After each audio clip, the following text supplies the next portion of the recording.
পিঙ্কির কিচেনে আপনারা স্বাগতম। আজকে বানাবো ছিলকা, তার জন্য চাল বাটা নিয়ে নিয়েছি। আজকে কালকে সংক্রান্তি, পিঠা করতে হয়, তার জন্যে চাল বেটে নিয়েছি, চাল ভিজিয়ে করে। আর দেখুন চাল বাটার মধ্যে ধনিয়া পাতা, লঙ্কা কুচি, পেঁয়াজ কুচি দেবো, আর একটু জিরা পেস্ট করে মিশিয়ে দেবো। এগুলো অল্প আদা ঘষে দেবো।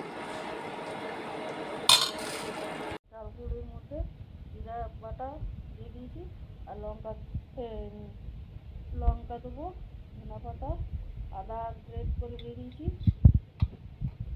পেঁয়াজ দেবো, সব দিয়ে করে মেখে ভালো করে ফেটে নেবো। তারপরে আজকে বন্ধুরা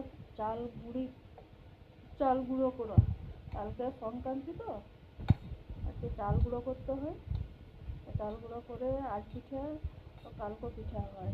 আমাদের বাড়িতে এবারে জানি না কার বাড়িতে কীরকম হয়, আমাদের দুদিন পিঠা হয়।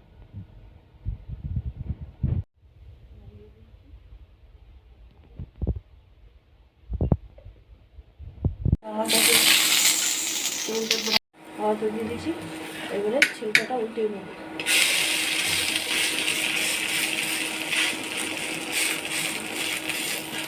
দেখুন বন্ধুরা, তাওয়াতে তেল দিইনি, বিনা তেলে ছিলকা বানাবো।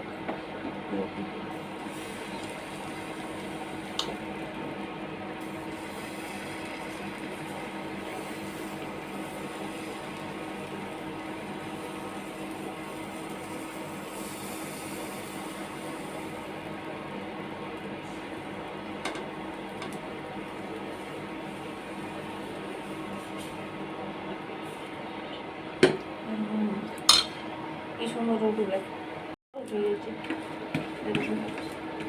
বিনা তেলের ছিলকা।